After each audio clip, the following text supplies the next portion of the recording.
Welcome to the Golden Hind podcast, where we'll be chatting about everything from Francis Drake's circumnavigation of the world to the Spanish Armada, Elizabethan seafaring, pirates, to the adventures of our full-scale reconstruction in the heart of London. This episode of the Golden Hind podcast is presented by... Hi, I'm Alan, an education officer at the Golden Hind.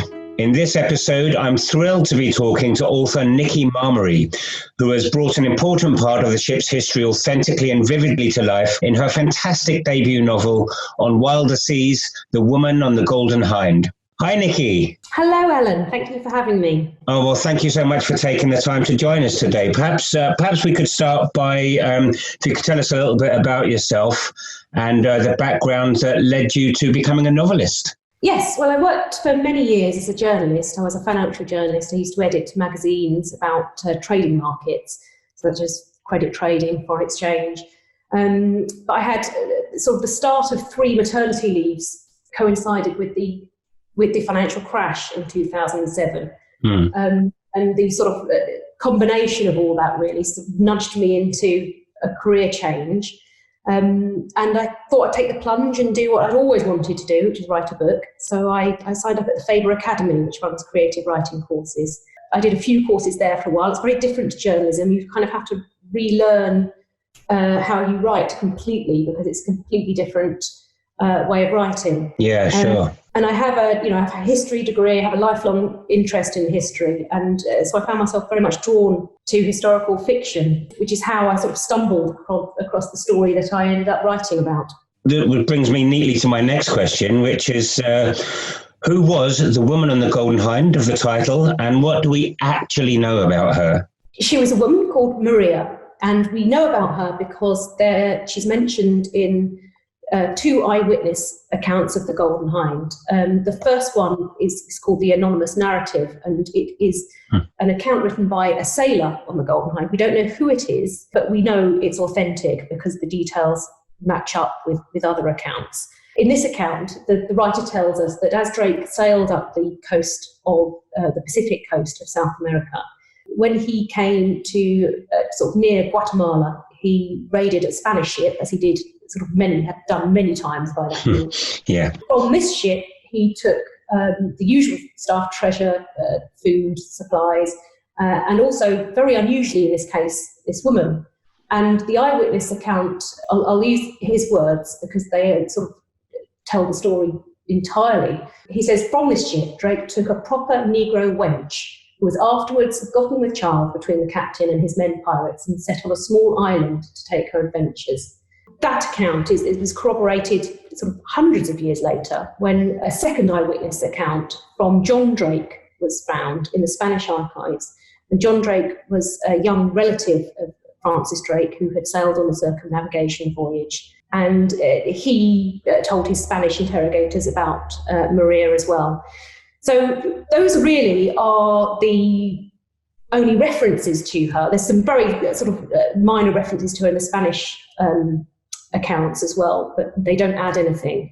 So from that, really, that's all we know. We know she was young. The use of the word wench indicates that she was young. Right. The use of the word proper in this case sort of indicates that she was seen as an attractive young woman.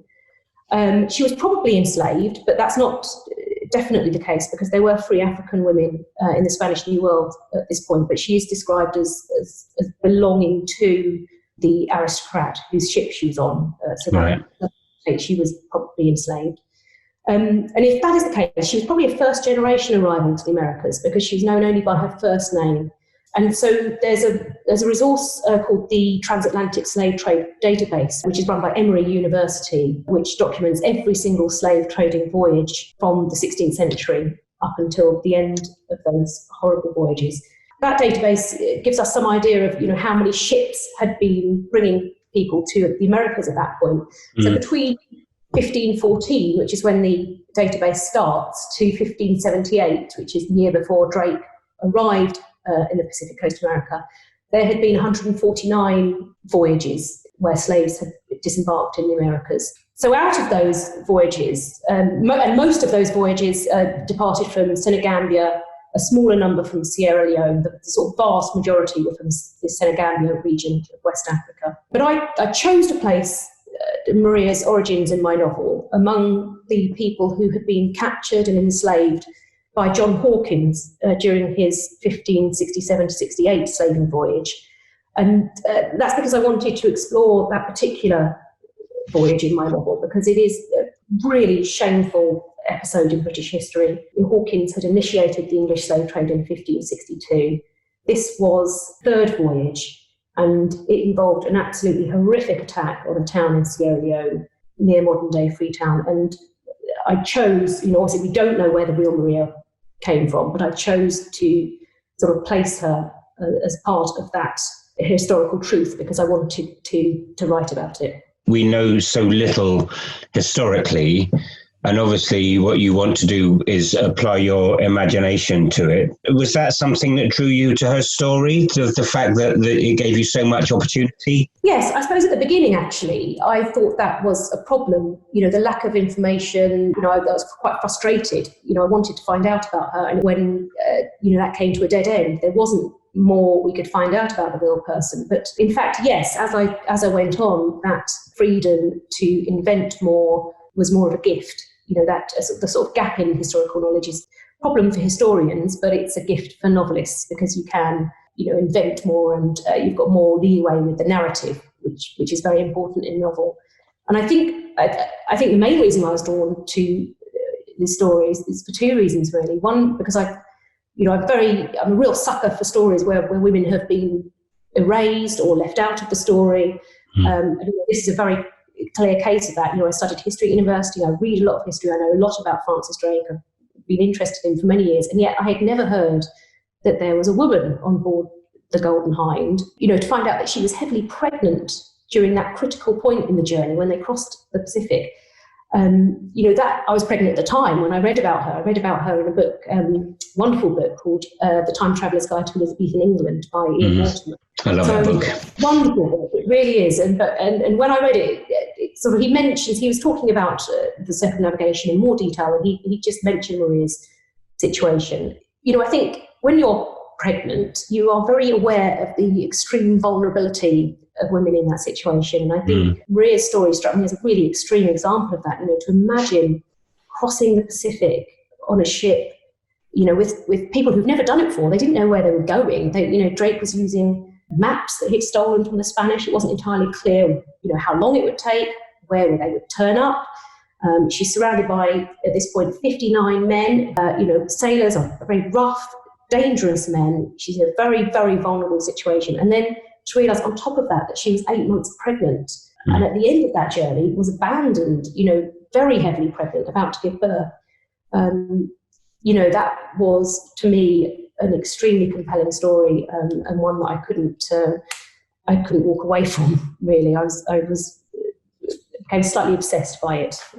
So here we have a young, attractive African woman, 8 months pregnant, which seems like it would be a real talking point on board a ship of this nature. So why do you think that Maria's was minimised by her contemporaries, and she's been really historically minimised as well? Why do you think that is? Well, I think, on a practical level, there's not much information about her. There are very few facts.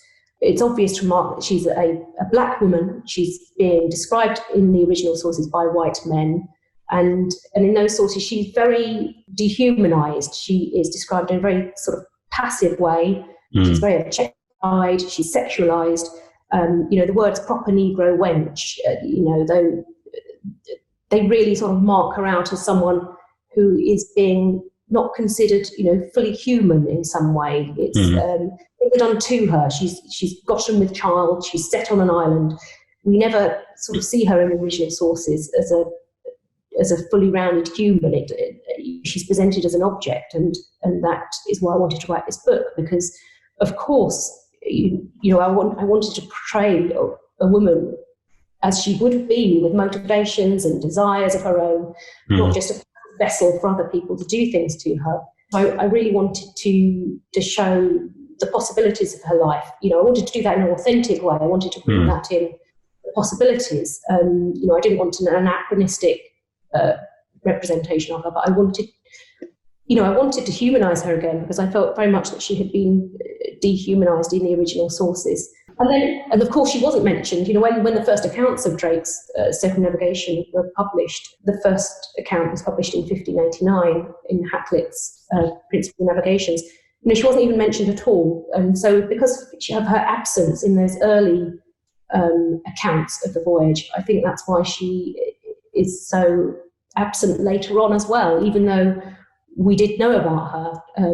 I think historians have chosen not to write about her, not to name her in many cases, even though we do know. So, you talk there about wanting to flesh out a very real character, and for me that is the joy and the horror of your novel, which I think is fantastic. I won't go all fanboy on you, don't worry.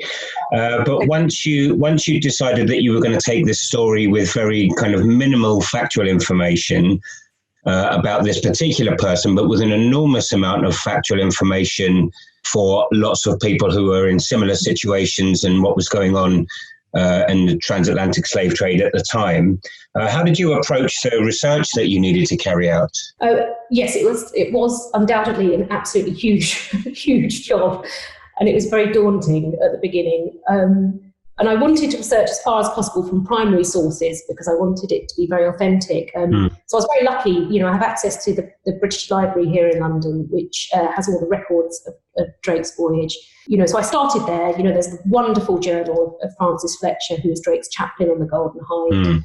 There's other eyewitness accounts. I've mentioned the anonymous narrative, and there are other narratives as well that are kept there, as well as the manuscripts of Drake's earlier voyages to Panama, which wonderful. It has the intro in Drake's own hand, which is just wonderful to see. So I started there. There are also earlier accounts of the John Hawkins voyage that I've mentioned, the 1567 to 68 voyage.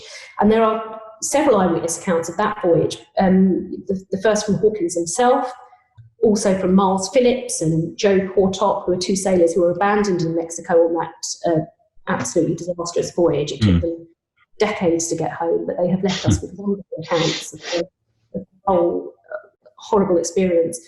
And there are many other Elizabethan voyages where we have fantastic records. We have wills of early sailors to Guinea, before the slave trade even started. And they're wonderful because they show you what these sort of ordinary sailors valued, the possessions they had, what were important to them, what they left to people when they died, which sadly very often. And another sort of an original manuscript that's kept at the British Library is the wonderful diary of Richard Maddox, who was a chaplain on a later voyage in 1582. His diary is also wonderful. He sort of very much became the model for the character of Francis Fletcher in my novel. This very humane man, sort of in quite difficult circumstances on a voyage that he doesn't sort of necessarily agree with. There are other accounts, Martin Frobisher's account of the search for the Northwest Passage. There are wonderful, wonderful narratives from early travellers to the colonial New World, such as Thomas Gage, who was a friar.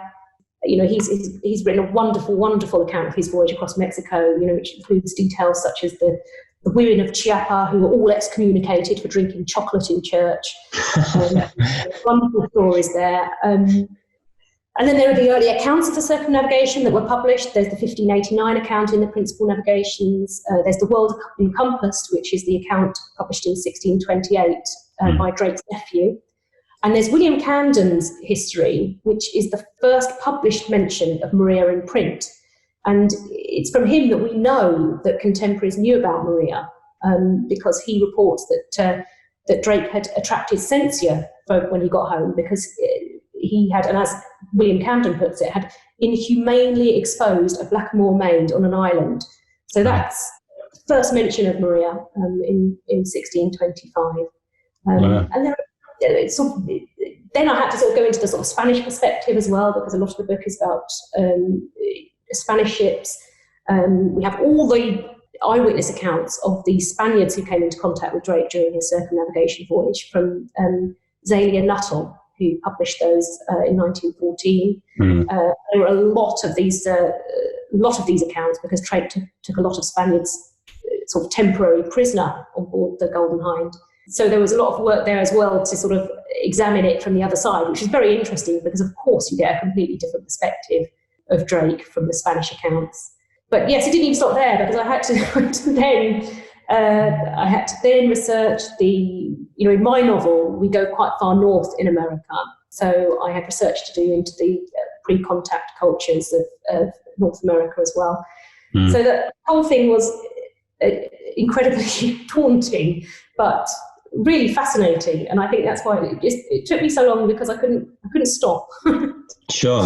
And that's you haven't even touched there on the research you did into what was potentially going to be Maria's background. So what were the more compelling aspects of your research that helped you flesh her out? Well, I wanted, to sort of help me understand Maria. I sought out narratives of women who lived lives like hers in the Spanish New World. And I wanted very much to do that from own voice narratives, so that we avoid this problem. The problem I had with Maria is that she's seen from other people's point of view. So I wanted very much, as far as I could, to read African women in the New World in their own voices, which, you might think is quite difficult to find. But actually, there are plenty of records. It's partly because of the Inquisition. There's plenty of records of women who sort of came up in front of the Inquisition, but other records as well. There was a book called Afro-Latino Voices, which has a lot of these narratives by women in the Spanish New World. So in that book, there were so many accounts of active women who fought witchcraft accusations and who won, women who freed themselves from slavery and left inheritances to children or to other heirs, women who petitioned the state to travel to the New World or be reunited with enslaved spouses. These were all very active women. When you read them in their own words, they know what they're doing. They are active and courageous. And it was those voices really that inspired Maria's voice for me.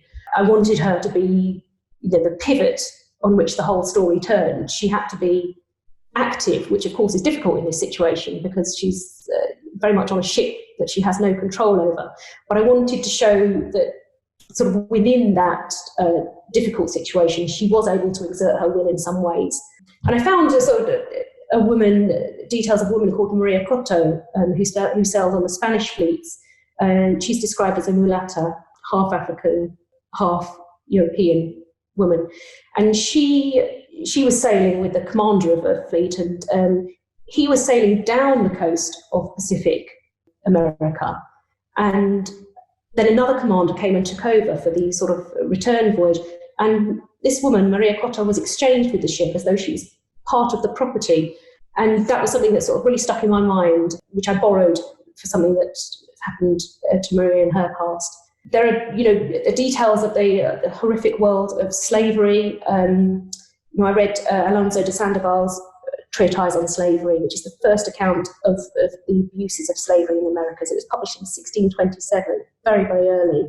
And a lot of details from that book made it into my novel, such as the sort of vivid scene. The friars would hurry out to the slave ships as they came in, not because they wanted to help these people, but because they wanted to baptize them before they died. Obsession with converting these people rather than the horror of their material conditions. So all of those things really informed Maria's character and her past.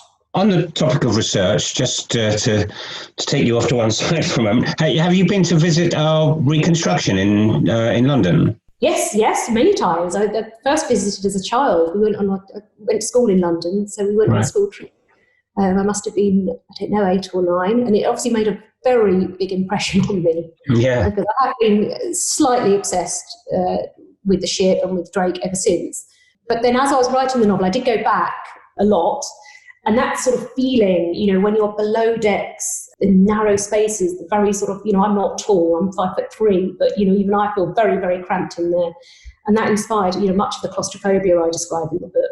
And I've taken some liberties with the layout, but the basic description of the boat is the same. The very small confines of Drake's cabin, that sense that you just can't escape. If you're in the position of being pursued by a predator on that ship, there is nowhere to go. You're completely stuck. And when I wrote the sort of section of the book, which is about a horrendous storm that they are caught in, I was very much imagining being on that, on your wonderful replica, imagining that it's, that vulnerability, it just strikes you as so small. And I think it's an amazing, evocative place. I love it. It's an amazing museum. Good. Well, good. I'm glad you like it. We've actually been told by people that sailed on it that even when it's in calm waters, it's like trying to sit on a bobbing cork. So I can't begin to imagine what it's like going through a storm. It must be terrifying, mustn't it? And that comes across very well in your description of the storm in your book too. I'm trying not to give anything away in your book because I want people to go out and buy it and read it for themselves.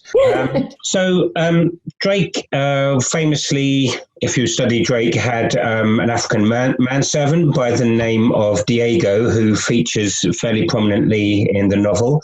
How important is Maria's relationship with Diego in the book? He is important. Just to give sort of a very brief background of Diego, Drake met him in 1572 in Panama. He was a Cimarron, which is the name given to the sort of Africans fleeing slavery in the New World. Many fled and sort of even set up towns of their own. And he had been pivotal to the success of Drake's voyage in 1572. He helped Drake make his first fortune, basically. And when Drake returned home, Diego went with him. So in the circumnavigation voyage, he's already been with Drake for many years at this point. And he sailed with him as a free man. He was paid wages. So when Maria meets him, he inspires her. He's free. He seized control of his destiny. He's freed himself, and he inspires her to do the same. And from his point of view, he's attracted to her immediately. He wants to help her, but he's very much torn between his loyalty to Drake and his feelings for Maria. So their relationship isn't straightforward, and there are very big differences between their situations that I wanted to explore. In my novel, Maria uses her sexuality to get what she wants. She's forced to, really. She hasn't got much else, but that's really a double-edged sword, because she's also subjected to horrors, that Diego isn't or hasn't been. She's a woman, and that is the reality of women in slavery. And I find both of them fascinating. Of all the people on that ship, for me, their stories are the most important. They are the two that we have traditionally not heard much about, but their stories, their backgrounds in the horror of slavery, but more importantly, how they turned their situations around. I think that's what's missing from the way British history is currently taught, and that's what I want to see change. Both Maria and Diego are an integral part of British history. You can't understand Drake's life or circumnavigation, without those stories. They belong to our history and the story of British colonialism. It doesn't make sense without those stories. I 100% agree with you, and I really hope that, particularly at the moment, but anyway, that the national curriculum really needs to be far more all-encompassing. It's very kind of archaic in a lot of ways, I think. Yeah. In the way that we report and teach history, because it is, and it's not even just that it only teaches white history, but I think in terms of what slavery was before the transatlantic slave trade, before the African slave trade, to understand our historical roots. We've written out so much. Anyway, that's a whole other conversation, which I won't get into at this point. Maria and Diego have a really interesting discussion about what the meaning of freedom in England is for Africans. Is there much evidence of how life was for Africans in Tudor England? Yes, we do. We have lots of evidence, and there were many Africans who lived in England in Tudor and Elizabethan times. And I'd direct anyone who's interested in that to Miranda Kaufman's excellent book, Black Tudors, which sort of describes the stories of many of these people that she's found in the archives. And she writes about trumpeters, musicians. She writes about one of the salvage divers on one of the early salvage dives on the Mary Rose. One of the lead divers was an African man. Elizabeth I had a black maidservant. There's new evidence from the Mary Rose. Recently done an analysis of the skeletons that were brought up with the Mary Rose, and many of them have African heritage, which is just extraordinary that we didn't know that before. And in theory, at this point, if as soon as you set foot on English soil, you were free, and that's sort of slavery was never legal in England, and there was a judgment in 1569 called Cartwright's case, which concluded that sort of in these archaic words, England was too pure an air for slaves to breathe. So we know that enslaved people in the New World knew about this. Have lots of records of enslaved people who say that you can't be a slave in England. And perhaps that's why Diego was so keen to seek Drake out in Panama, because he had actively sought him to join his ships. In theory, you could not be enslaved in England, but that wasn't necessarily always the case. It's kind of depended on your own situation. And we know of sort of 50 Africans who returned to Plymouth with John Lovell after he'd been on a slaving voyage in 1567. 50 Africans back to Plymouth because he couldn't sell them in the Americas. And unfortunately for these people, they weren't freed. They stayed in Plymouth, and then when the next slaving voyage went out, which actually wasn't long after, they went back. So they'd already made it, they'd been taken from Africa, taken to America, back to Plymouth, and then sailed out again to Africa and the Americas. So ports were basically different zones where it was okay to be a slave, essentially, but outside of that, not so much. Yeah, there was no market. You couldn't sell slaves in England. Yeah. So your situation was very much dependent on your local situation. We know of other Africans who did come home with slaving voyages, who did go on to live free lives. So I think, yes, it was just very much, you're at the mercy of your own particular situation. And then later on, not long after that, in 1596, Elizabeth I issued proclamations against what she called blackamoors in the realm, and she tried to deport them. That wasn't very successful because people were very sort of entrenched into English society by that point. Didn't manage it, but so yeah, there were many Africans in Elizabeth history living as free men and women, baptised into the church, marrying English men and women. So who knows what sort of life Maria might have had she made it back to England. There's your follow-up book right there, Nikki. Yeah. Maria has a dynamic impact on certain members of the all-male crew. Did any aspects of her relationships surprise you as you were writing them? Yes. I guess, when I first started, I sort of had this idea that she would be surrounded by awful people. But I quickly realised that I didn't want her to be completely alone on this ship. She needs to have some friends and allies. And it struck me as I was writing how similar her situation was to the young boys aboard, because, of course, they did have children on board these ships. Many of them are there against their will. In fact, on the circumnavigation voyage, no one knew they were going around the world. They thought they were going on a short trip to Alexandria. So, that they're also being taken there against their will. They're very vulnerable to attack from the older and stronger men. So that formed the basis of her relationship with Thomas, who is a young ship boy.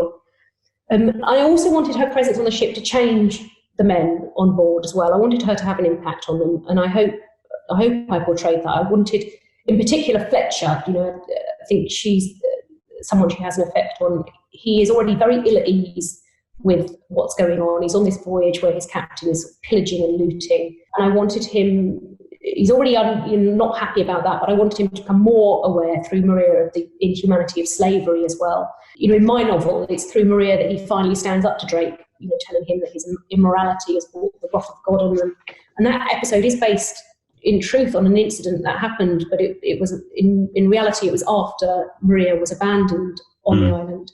The Golden Hind was in a very perilous situation. It was stuck on rocks. They did come very close to all drowning. And at that point, Fletcher did really let loose at Drake, and Drake did excommunicate him. And I wanted Maria's presence to make the men confront some of their prejudices, and some of them do, not all of them. And as Maria herself says, after her ordeal, she observes that no one dares say any longer that women anger the sea, which is a very sort of common belief at the time. And she did in reality have an impact on these sailors, because it's only because they gossiped about her when they got home and about the treatment that she had that she was known about by contemporaries. William Hamden mentions this in his very early history in 1625. So we know she did have an impact on them. Does she change Drake? That's the sort of fundamental question. And I think long and hard about this. I think probably he never thought about her again. But I think he was very driven by his own glory and his legacy. And as Maria observes in my novel, her story damages all of that. It taints his legacy.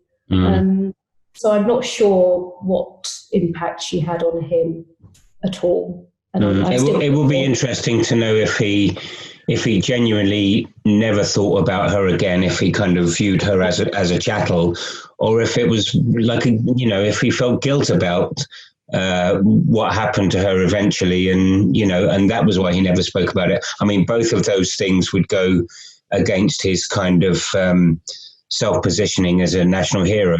Yes, I'm not sure, and I would love to know, but I don't think we'll find out. No, so many gaps in the historical story, isn't there? Really, it's a shame. You use a lot of seafarers' language, technical descriptions, which Maria herself uses, and they're very faithful to the Tudor period, but certainly I don't think excluding to the modern reader. When you were researching this language, did you reach a cut-off point where you just thought, I can't write these technical descriptions, they'll be just absolutely sort of alienating and baffling to people? Yes, I did. And actually my tolerance for Elizabethan language and idiom did change as I was writing the book. There was much more in the earlier drafts. And I actually reduced those as time went on because I didn't want them to get in the way of understanding the story. And I tried only to use terms that were self-explanatory or easy to guess the context. And what I had to do, I had to tone down a lot of the swearing, actually, and blasphemy, because contemporary Elizabethan language was really very shocking and vivid, very foul-mouthed. So I had to tone a lot of that down. And actually, as I was researching Spanish sailors' speech, I found it was even more so in Spanish. Contemporary sailors' speech, absolutely, quite shocking in some cases, especially the blasphemies. Contemporary blasphemies, I had to turn down many of them as being too shocking. Some of them included graphic descriptions of sexual acts, on the Virgin Mary. This still really has the power to shock today. Yeah. And in the 16th century, it's very dangerous to say these things as well, because you could be put to death for saying something like that. But sailors, were the most irreligious community in the early modern period. They're sort of removed from ordinary society. They're in an extremely perilous situation, and they were incredibly foul-mouthed. There's a phrase that I have Diego using that I picked up from a sort of records of a Spanish ship, keeps cursing the whore of God. And that's not something that we would, expect to hear today. But yeah, they were very, very foul-mouthed, and so a lot of that had to be. Some of it is there, but a lot of it is actually toned down. And it's interesting, isn't it? Because there's so much of what's reported is the kind of the religious zeal that was behind a lot of these voyages, and as we know, Drake's constant need to try and convert everyone he met to Protestantism. That all of this kind of blasphemy is just there in the background all the time. I think that's probably that for me was a really kind of unexpected find. Yes, I find it fascinating because it's not something that you would naturally expect. So to read, the words of people, even sometimes in quite dangerous situations, if they're hauled up in front of Inquisition and they still continue to use really shocking blasphemies, which they know are not going to help the situation. I find that extraordinary and really, really interesting. Well, you've got to admire that consistency, haven't you? Yes. Now, I just want to backtrack to something you were talking about earlier. The book contains my favourite part of the book, in fact, is the extensive passages concerning the ship's anchorage on the west coast of North America. apart from, the amazing descriptions of the land, there's one, of course, really big argument that is an ongoing argument. Did Drake land in California or Oregon? Did you find anything in your research to support either of these claims? Yes, yeah, I did. And this was actually the biggest rabbit hole I fell into during my research. And in fact, the evidence for Nova Albion, which is Drake's colony that they lived in for 5 weeks in the summer of 1579, the evidence that it is much further north than California is so overwhelming that it seems extraordinary that the California location never stuck at all. And the reason that it is there is because 38 degrees north in California is the location named in the first account, the first official account of the circumnavigation, which is published in 1589. But it took 9 years to get that account sanctioned, from the Queen. It took 9 years to get that to appear. The Queen didn't want the Spaniards to know how far north Drake had sailed. She didn't want them to know that he was looking for the Northwest Passage, which would have given the English a sort of shortcut to the west coast of America. So all of the records of the voyage were confiscated when they got home, including Drake's journal, which was never seen again. But all of the eyewitness sources who talk about the location of Nova Albion describe it as much further north than California.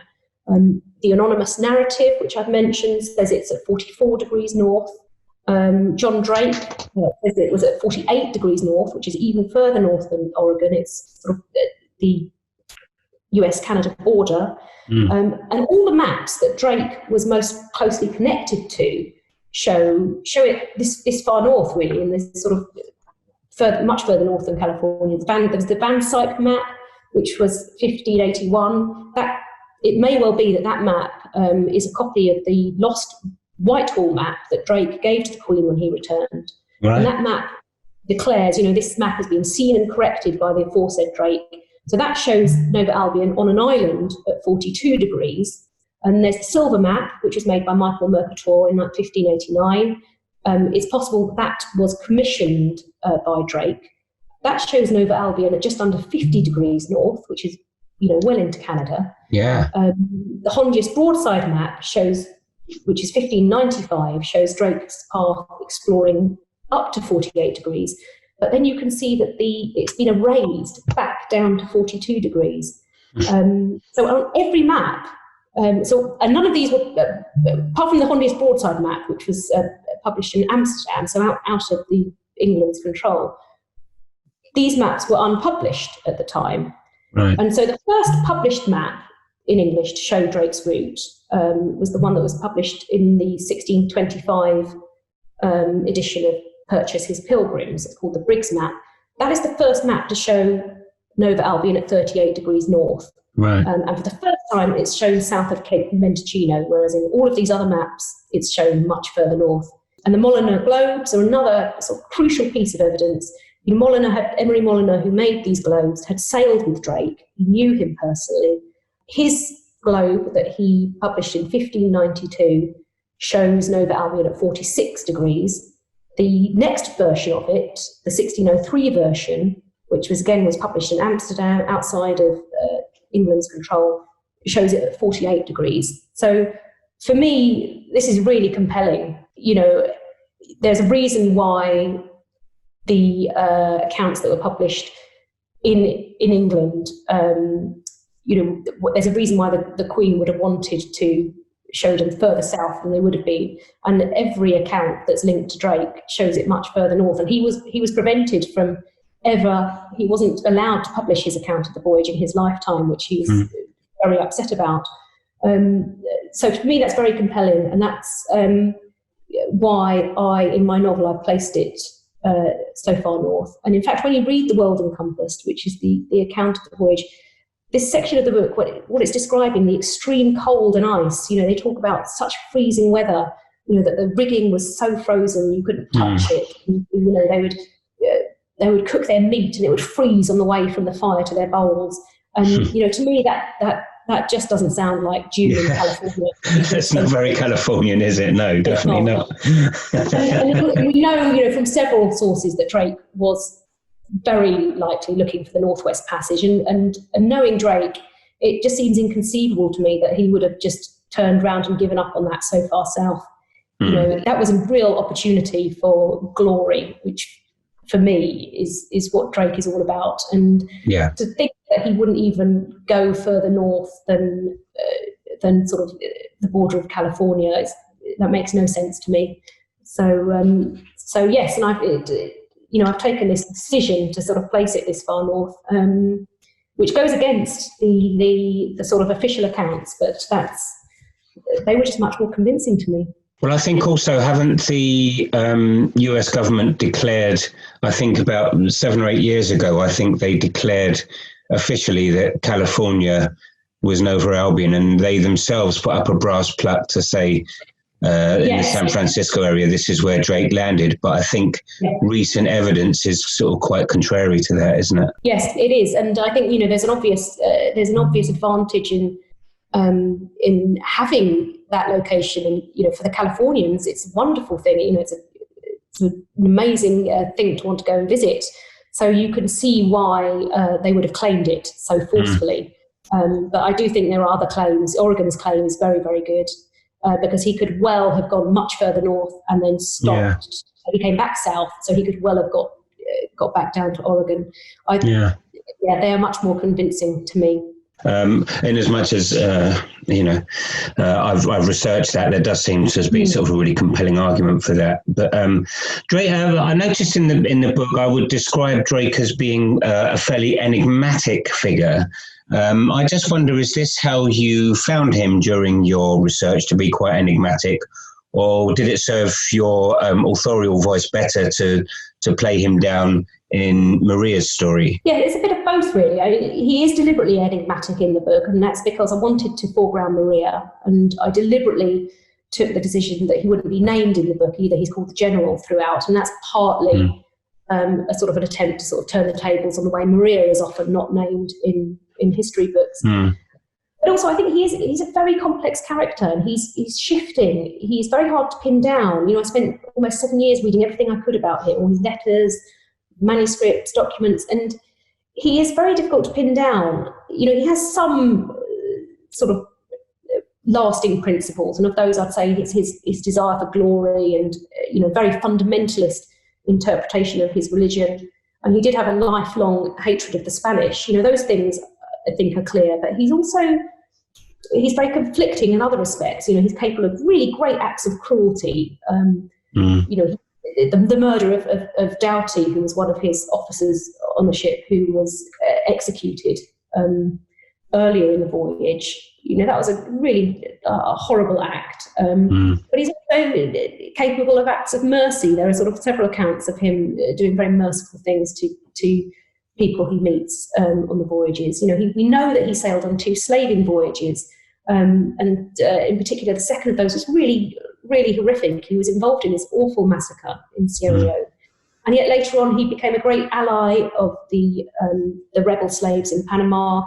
And he did, when he came across enslaved Africans during the circumnavigation voyage who enslaved by the Spanish, he did free them. He would sort of put people ashore to escape. We know that as well. So it's very hard to know what he really thinks about anything other than his sort of very passionate defense of his religion.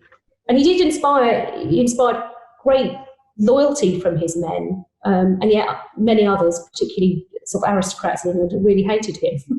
He was very brave. We know he was brave. He did incredible, did feats of incredible endurance on the circumnavigation voyage, but he also was capable of behaving in a very cowardly manner. He ran away the Battle of San Juan de Ulua in 1568. He legged it basically in the middle of the fight, leaving a huge overcrowded ship that couldn't possibly get all the other sailors home. So I think overall, I think he framed it as a tactical withdrawal, didn't he? That's not how anyone else saw it. Yeah. So he was. I think overall he was very pragmatic. He'd do whatever suited him. And I think that makes it quite hard to pin down any sort of lasting qualities on him. So to me, yes, he is quite enigmatic. And I agree. And again, it is a slightly less extensive version of Maria's story, where we have almost no information on Maria. We have huge gaps in our knowledge concerning Francis Drake, particularly in the circumnavigation. But there are sort of certain facets to his personality that keep popping up. One for me in particular that always seems to crop up with him is how do I get my hands on as much booty as possible? He always seemed, even in the middle of the Battle of the Armada, that he still had this moment where he went, oh, that ship's not moving, I'll just go on board and see if they've got any treasure on there, thus abandoning the rest of his fleet that he was meant to be leading. So the story goes. And we do have to, I think to some degree, look at this through the lens of his contemporaries, although this is a viewpoint that quite often starts arguments amongst the crew of the modern ship. But do you have a sort of a bottom line opinion of Francis Drake? Yes, I suppose I do. I think ultimately, we have to remember that he did sail on these 2 slaving voyages, and I think that does taint him. He didn't lead those voyages. He wasn't captured with those fleets, but he was there and he was involved in this horrific massacre that I've mentioned.